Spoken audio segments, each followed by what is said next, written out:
This is Edgy on Film. You are watching with Hollie May, singer, songwriter, dancer, artist, icon. You are watching Edgy on Film, episode number 5, Joan as policewoman. So as a kid, I would basically turn to MySpace and turn to music for my outlet during the time I was going through bullying. And this was during 2006, and this was when Joan released her first album, which was called Real Life. At the time, I believe she must have been about 35 and I was 12. And I remember my dad telling me all about, listen to Joan as Policewoman, the album, Real Life. Listen to it, Hollie. And I remember I used to just turn around and go, no, I don't care. I don't want to listen to it. And then I suddenly gave in. I gave in, and then I did all my homework, and I ended up browsing and just basically doing all my research on Joan as Policewoman, including listening to all the music, and I just got really involved in it. It's quite funny, really, because at the start, I would say to my dad, oh, I don't care whoever this Joan person is, I really don't give a damn. And then just by a couple of weeks later, I just gave in, did my homework. And now I am a very, very huge fan of Joan. And I am really interested in everything that she releases, she produces, interviews, music videos, down to, her newest work that she releases. And I love all of it. So basically in 2006, this was the photo of Joan, Ben Paraski and Rainier Artica. And this was sort of like the beginning for Joan, if you want to call it that, for her, I don't know, her career, I guess. But I think she's been doing what she's been doing for a very long time. So in 2006, I remember browsing MySpace and this image came up of Joan, Rainey and Ben all together. And I just remember looking at it and just thinking to myself, oh my God, this is so cool. Joan is so damn freaking cool with everything that she does and all these amazing songs that she writes. And I am in love. And also, when she was releasing the Real Life album, I felt so moved by every single song that was on that album. There was 10 songs on that album altogether: Real Life, Eternal Flame, Feed the Light, The Ride, Flush Chest, Christabel, Save Me, Anyone, and We Don't Own It.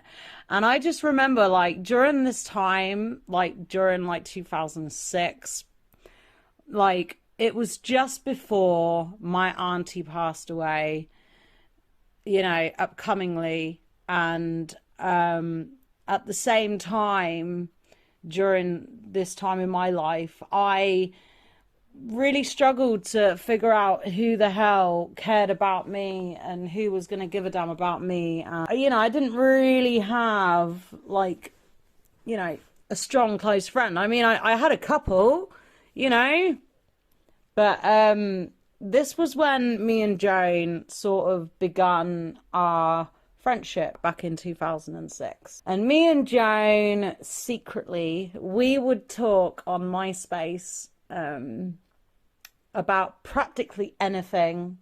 It was really fun. It was a good time, when I left school. Times we would talk all the time, other times we would have to space it out. But as I've gotten older, your gal Hollie May has gotten a lot better at giving people space and time and patience. But what I really love about 2006, when I reflect on this time when me and Joan first started to talk, is that Joan has always been very real to me.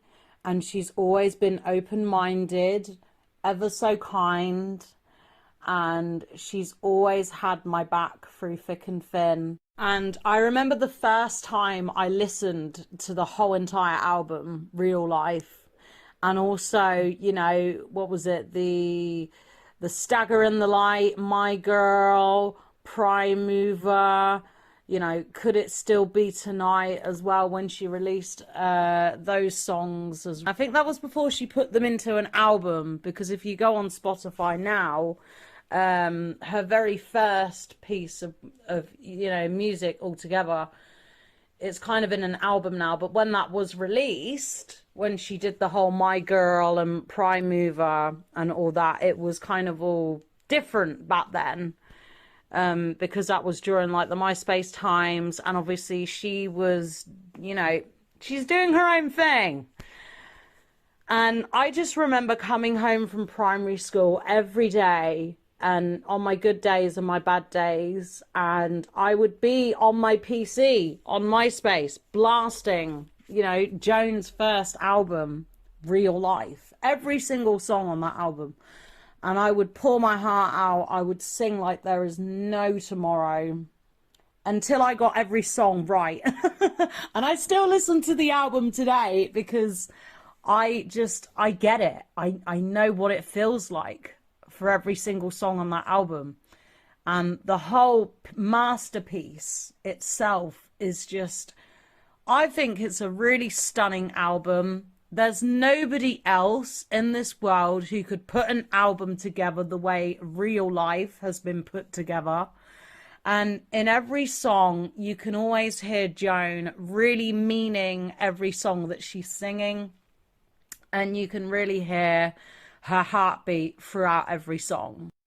So over the years that have gone by, me and Joan have been talking privately on MySpace for many, many years of full friendship. It's absolutely crazy. Like, I still can't believe that me and Joan have been best friends for this long, and the fact that we're still in contact, and the fact that we're, you know, we have each other's backs, and we make each other laugh, and we actually, without fail, we're always there for one another. And I am truly honored every day. Like, I'm freaking grateful for it every day that Joan is my bestest friend. I love her so damn much with my everything, and I will just continue to promote Joan's music and everything Joan related, whether it may be old, new, during the noughties, during the 90s. It could be anything. It could be an image, an interview, an album, an LP, a live performance, something related to a tour,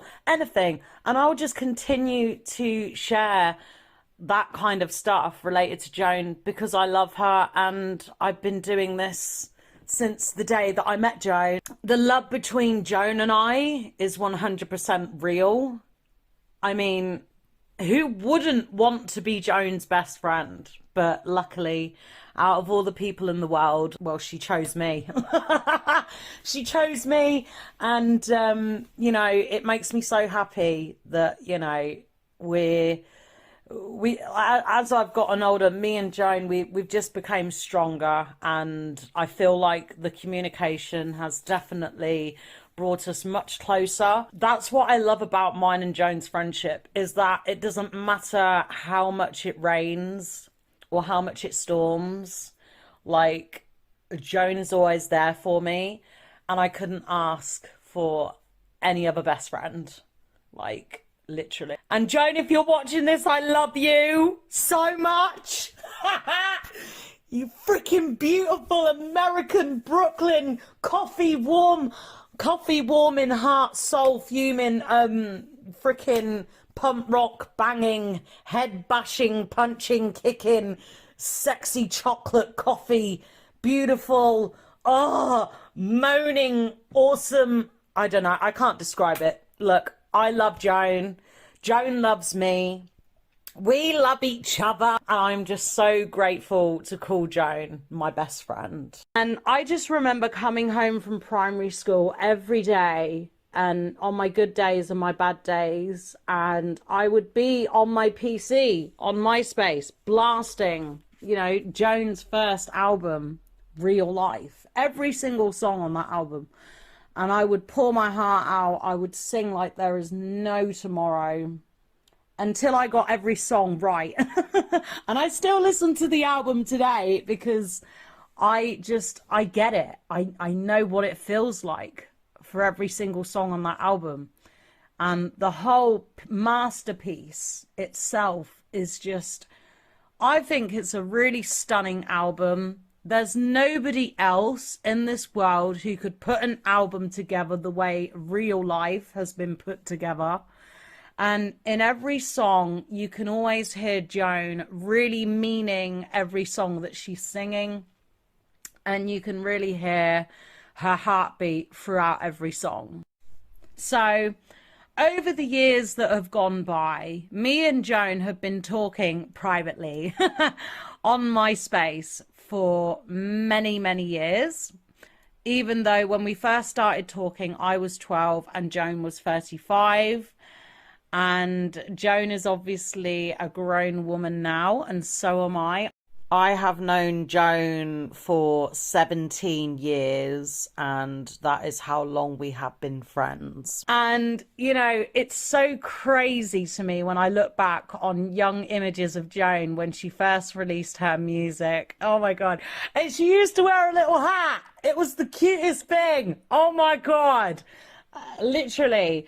And I used to love Joan's outfits. I used to love, like, when Joan had MySpace and she would release these like rare images of us, of herself for her imagery, for her music. I used to just go crazy over every photo that she would release because they weren't edited and every image was kind of like pretty raw back then.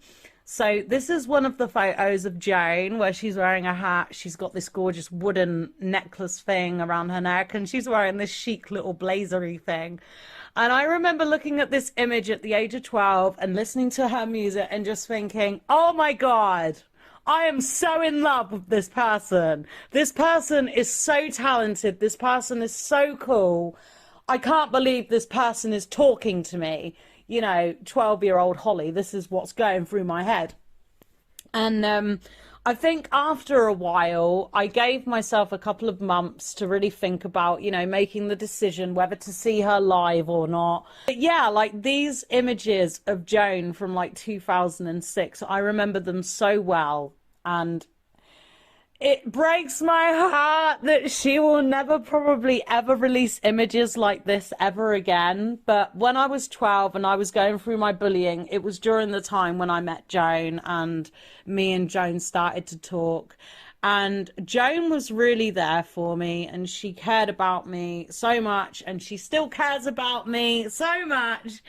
And every conversation we have is different each time whenever she has availability. And it makes me so happy that, you know, it's so crazy, isn't it? When you meet someone who is just as talented and as gorgeous as Joan, who just understands you and gets you. And whatever mood you're feeling, Joan will lift you up. And Joan is very good at lifting people up, especially if you're going through something. Joan is really good at like, hey, listen to me. I'm going to tell you this, and I mean this, and I'm here for you. And, you know, it's just so crazy when I look back on my MySpace days and how I was just a little fan who was going through some real heavy shit, and the fact that nobody knew, obviously my close friends knew that I was talking to Joan, but nobody knew, even in school, you know, during that time that I was talking to Joan. Only my close friends really knew about that. And for years, it's not that, nothing to do with guilt or feeling ashamed. I think that when I was 12, I was so in love with Joan's music and I was so heavily involved that I didn't understand really how to tell people that I knew all about it. And I think nowadays, obviously I talk to my friends and my fans about Joan happily and freely because, you know, it's the right time. I'm in the music scene now. This is great.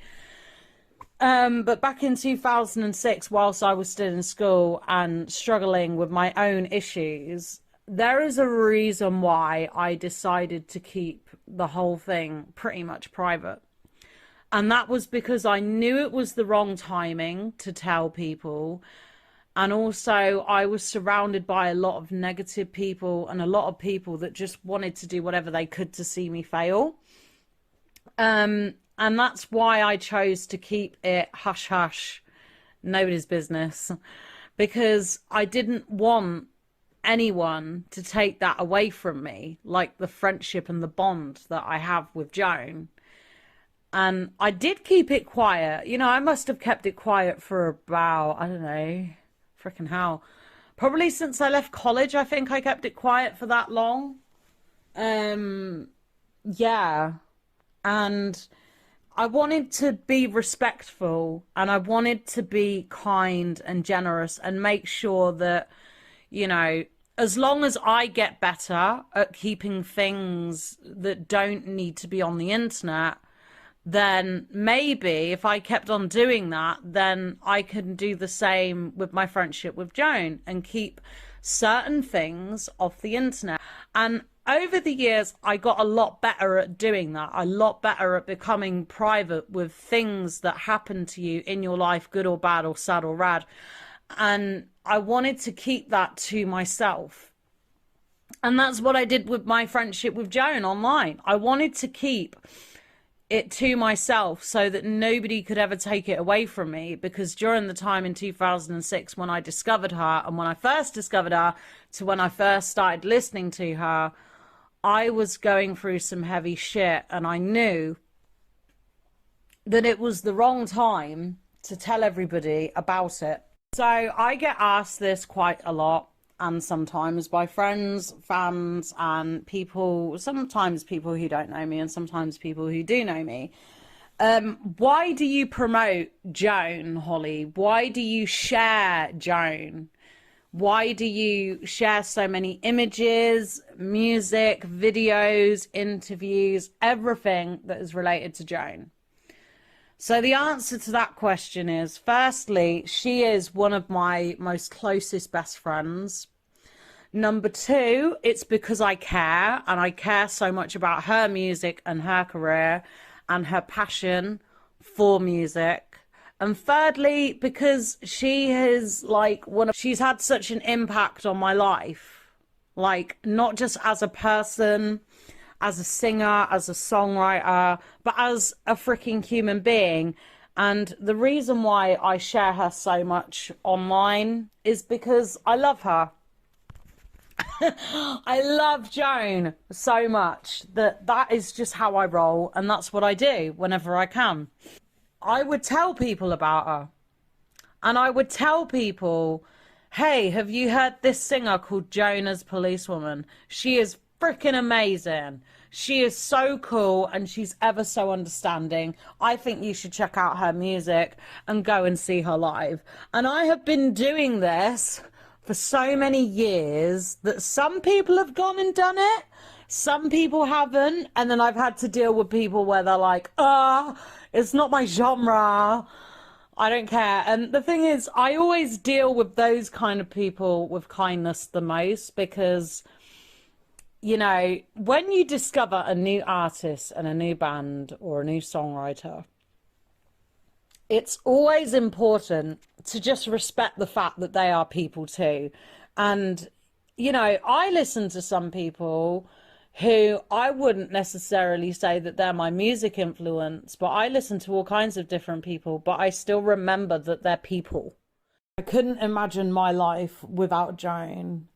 And I feel like, looking back, if I had not have met Joan, I feel like I wouldn't be where I am today with my songwriting and my music and all these other arty things that I do, like art and photography and being artistic towards, you know, with pens and paint, like, you know what I mean, like self-expression. So I feel like I'm incredibly grateful for Joan every single day. And I think she probably knows that I think about her as much as she thinks about me. It's so cool being best friends with Joan, because Joan is the type of friend, like, she has a very busy schedule. she's touring around the world and she's busy doing her own things that are related to music. And then obviously I'm sure she'll have days where, you know, maybe she's not even doing music, but she always makes time for me. She always has the effort for, like, making the effort for me. She always goes out her way to make me feel like normal and like it's okay for me to open up and express myself and tell her how I'm truly feeling, or if something's happened. And I feel like I met Joan for a reason, and I still can't believe that it'll be our 17, we've been friends for 17 years. It's crazy to me. Crazy. But I'm a very, very lucky young woman in the Northampton music scene. The fact that I am Joan's best friend. Kind of really cheesy because, like, whenever I walk down the street, for an example, and if I'm feeling happy or sad, you know, my music's always there. And, like, it's kind of strange because whenever I'm just having a day where I'm walking down the street and I hear police sirens, or I walk past police, or there's police cars, it always makes me think of Joan. I don't really know how to put that into words, but I just feel like that's a little sign as well. And whenever I see a magpie as well, it makes me think of Joan. It's cute though. It's cute. I love Joan so much. So much. I think Joan probably knows how much I love her. She knows how much I love and care for her and how I'll do anything. Absolutely freaking anything. And I feel like we have that between us. We've got such a strong bond that it's so powerful now. It's almost like nothing can break us. And in a way, I'm kind of glad that I kept mine and Joan's friendship very private as I grew older on the internet, and also offline, off the internet, during the time I was going through my battles and struggles. But I'm kind of glad that I made that decision, because that was a good decision. And sometimes you have to keep things offline. Sometimes you have to, you know, create boundaries for yourself with what life throws at you. And when dealing with online or offline bullies and people, create boundaries for yourself with what life throws at you. And when dealing with online or offline bullies and people who are just full of shit, you have to set a boundary, and you have to sort of, you know, you have to set a boundary and you have to sort of protect who you want to protect. So, you know, I feel very, very lucky whenever I talk about Joan or speak about Joan or help Joan. I feel very, very lucky to know Joan the way that I know her. It's nice that I can speak about it in a very kind of leveled way when it comes round to hospitality and people and emotions. And, you know, it's not just it doesn't always just evolve around music. I am a very, very lucky young woman who knows Joan. I understand Joan, not just lyrically or musically, but, you know, off camera, off stage, you know, when the lights are off and the curtains are closed. And that's just the way I view it. And I've always viewed our friendship in the same way. I've always respected the same boundaries. I've always given Joan the space, whatever she needs. Do you see what I mean? Like, I've always done that. I've always stuck to it since the first day that we met. And I'm ever so grateful. Every day I'm grateful for Joan. Like, so whenever I'm on Facebook or Instagram or Snapchat, you know, on my social media, I'm kind of like in and out with it. And then there's other times where I'll post about it continuously, and then I'll have a pause where I will post about Joan and I'll be like, I miss you, or I love you. And then other times I'll share music and images. But, you know, you have to be grateful, because it's not every day you meet a freaking genius of a musician slash artist, and they really know exactly what they're doing, and they do their job so well. It's not every day that you would go to a gig and it would change your life, and then you meet the artist who is in control of this whole gig and the whole of the performance. It changed my life for the better. It truly did. And I feel like every time I speak to Joan, whatever conversation or topic we are talking about, Joan makes me feel like a better woman. She makes me feel like a better person. You know, even if I'm going through the most roughest experience, or I've just came out of a terrible relationship, or let's say, you know, the situation that I might be in may be really sticky. Joan is just so good with, it's almost like survival mode, you know. She hands it over to you. She's got this whole kit.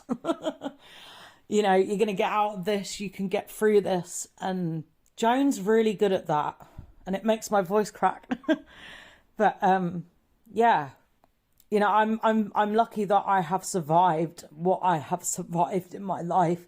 I'm very lucky that I have been through the things that I have been through, and life has thrown so much at me, and I've came out from the other side. Whatever, however emotional, sensitive or painful it has been, to however negative or dramatic it has been, but I have survived many things in my life, and somehow, some way, it's crazy, like, Joan's there, and I'm reminded about that every single day of my life.